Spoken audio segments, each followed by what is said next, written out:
Hello everyone, welcome to GEOD IAS Current Affairs Top Line. GEOD IAS 2027 Civil Service PCM batch start ചെയ്തിരിക്കുകയാണ്. Affordable ആയിട്ട് quality contents ലഭിക്കാനായി ഇന്ന് തന്നെ നിങ്ങൾ join ചെയ്യാം. ഇന്നത്തെ ലെസൺ സ്റ്റാർട്ട് ചെയ്യാം. ലാസ്റ്റ് ക്ലാസ്സിൽ LVM, next generation launch vehicle, PSLV, GSLV ഈ ടേംസ് എല്ലാം നമ്മൾ പറഞ്ഞിരുന്നു. ആ ക്ലാസ്സിൽ തന്നെ ഞാൻ പറഞ്ഞിരുന്നു PSLV, GSLV, LVM3 ഒക്കെ കുറച്ച് ഡീറ്റെയിൽ ആയിട്ട് നമുക്ക് നെക്സ്റ്റ് ക്ലാസ്സിൽ പഠിക്കാം. So today we R starting with LVM3.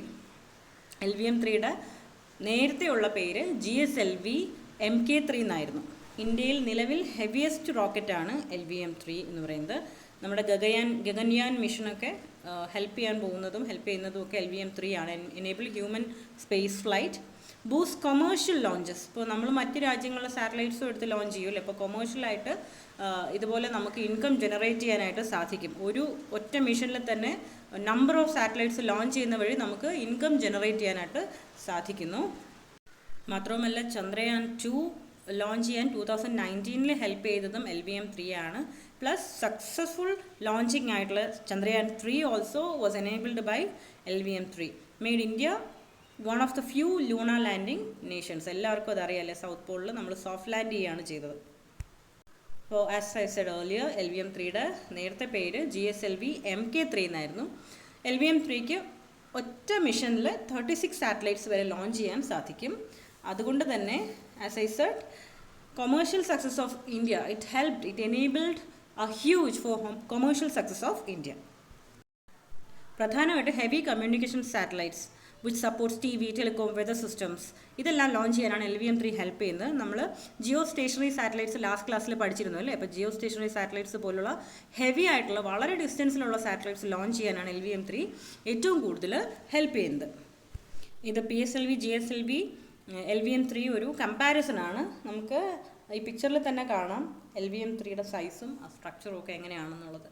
ഒരു കമ്പാരിസണിന് വേണ്ടി 12 സ്റ്റോറിയുടെ ബിൽഡിംഗ് തന്നിട്ടുണ്ട്. ഇത്രയും ഹൈറ്റും സൈസും ഒക്കെയാണ് ഒരു റോക്കറ്റിന് ഉണ്ടാവുക. Okay, just for understanding I have given you all these figures. Basic ആയിട്ടൊരു അണ്ടർസ്റ്റാൻഡിങ്ങിന് വേണ്ടിയിട്ടാണ് ഈ ഫിഗർ ഞാൻ നൽകിയിരിക്കുന്നത്. ഓക്കെ, LVM3യുടെ തന്നെയാണ്. പ്രധാനമായിട്ടും PSLV, GSLV, LVM3 ഇതിൻ്റെ എല്ലാം ഒരു ബേസിക് അണ്ടർസ്റ്റാൻഡിങ് വേണം.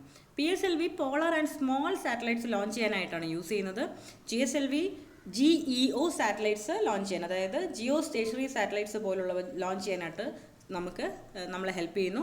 LVM3 വളരെ ലാർജസ്റ്റ് ആയിട്ടുള്ള സാറ്റലൈറ്റ്സുകളെയും ആസ്ട്രോനട്സിനെയും നമുക്ക് സ്പേസിലേക്ക് എത്തിക്കാനായിട്ട് ഹെൽപ്പ് ചെയ്യുന്നു.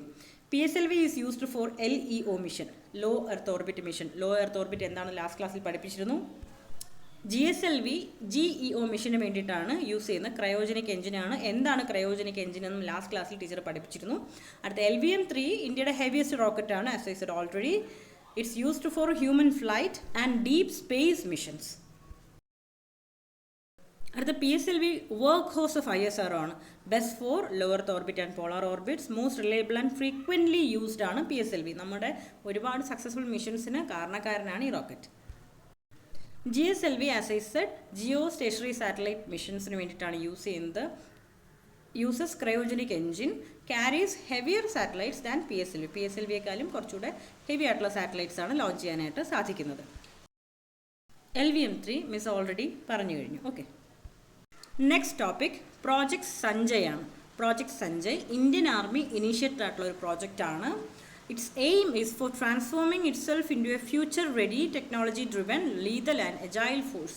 ഓക്കെ, ഒരു വളരെ അഡ്വാൻസ്ഡ് ആയിട്ടുള്ള ഒരു യുദ്ധ സന്നാഹം ഡെവലപ്പ് ചെയ്യാനായിട്ട്, നമ്മുടെ ടെക്നോളജി യൂസ് ചെയ്തിട്ട് ഡെവലപ്പ് ചെയ്യാനായിട്ടാണ് പ്രോജക്റ്റ് സഞ്ജയ് കൊണ്ട് ഉദ്ദേശിക്കുന്നത്. മോസ്റ്റ് അഡ്വാൻസ്ഡ് ആയിട്ടുള്ള, ഇന്നത്തെ ഒരു യുദ്ധമുറയ്ക്ക് ചേരുന്ന രീതിയിലുള്ള അഡ്വാൻസ്ഡ് ആയിട്ടുള്ള ഒരു പ്രൊജക്റ്റാണിത്.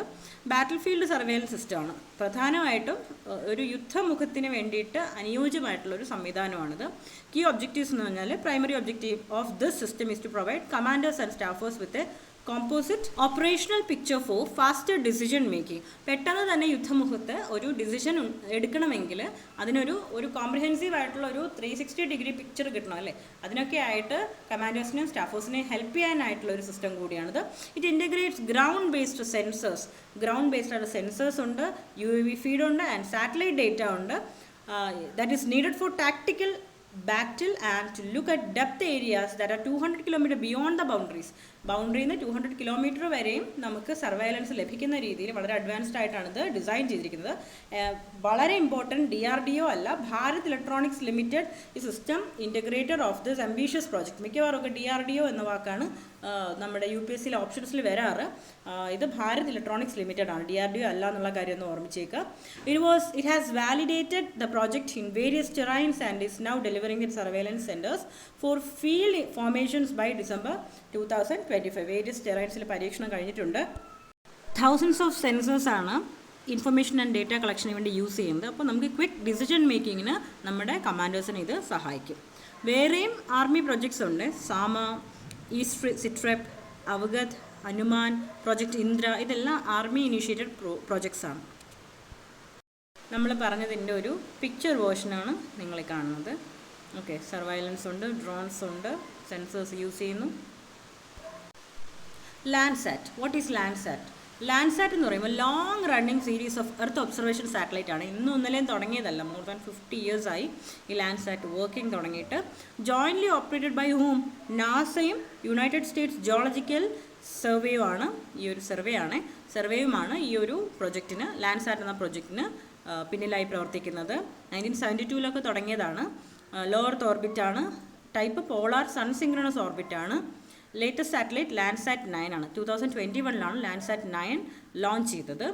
High quality images of earth നമുക്ക് ലാൻഡ്സാറ്റ് വഴി കിട്ടുന്നു. One of the oldest and most important remote sensing program in the world ആണ് ലാൻഡ്സാറ്റ്. മോർ ദാൻ 50 years ആയിട്ട് ലാൻഡ്സാറ്റിൽ നിന്നും വരുന്ന പിക്ചേഴ്സും കാര്യങ്ങളും എല്ലാം ഗവൺമെൻറ്, സ്റ്റുഡൻറ്റ്, സയൻറ്റിസ്റ്റ് ഉൾപ്പെടെയുള്ളവർക്ക് ഹെൽപ്ഫുള്ളാണ്. ഇത് ഫ്രീയും കൂടിയാണ്. ഇത് യൂസസ് ഫോറസ്റ്റ് മോണിറ്ററിങ്, ഡിഫോറസ്റ്റേഷൻ്റെ വ്യാപ്തി എത്രയാണെന്നൊക്കെ അറിയാനായിട്ടും, അഗ്രികൾച്ചർ ക്രോപ്പ് ഹെൽത്ത് അറിയാനായിട്ടും, water resource mapping, urban growth tracking and climate change studies, ഇതിനെല്ലാമായിട്ട് ലാൻഡ്സാറ്റിൽ നിന്ന് വരുന്ന പിക്ചേഴ്സ് ആൻഡ് ഡേറ്റ നമുക്ക് ഉപയോഗപ്രദമാണ്. ഞാനീ പറഞ്ഞ പോലെ 50 വർഷം കൊണ്ട് കണ്ടിന്യൂസ് ആയിട്ട് എർത്തിൻ്റെ ഡേറ്റ പ്രൊവൈഡ് ചെയ്യുന്നുണ്ട്. ഡേറ്റ ഫ്രീ ആണ്, ഓപ്പൺ ആണ്.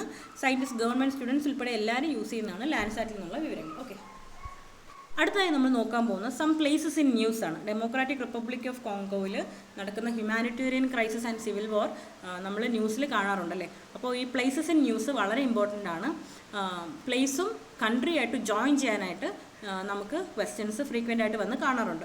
സോ ഡെമോക്രാറ്റിക് റിപ്പബ്ലിക് ഓഫ് കോങ്കോയിലാണ് നോർത്ത് കിവു, ഇറ്റ്യൂറി എന്ന് പറയുന്ന പ്ലേസസ്. പ്രധാനമായിട്ടും എത്തനിക് ജീനോസൈഡ്, ഒരു പ്രത്യേക വിഭാഗത്തെ തിരഞ്ഞുപിടിച്ച് കൊല്ലുക എന്ന് പറയുന്ന പരിപാടി ലോകത്തെല്ലായിടത്തും നടന്ന പോലെ ഇവിടെ നടക്കുന്നുണ്ട്.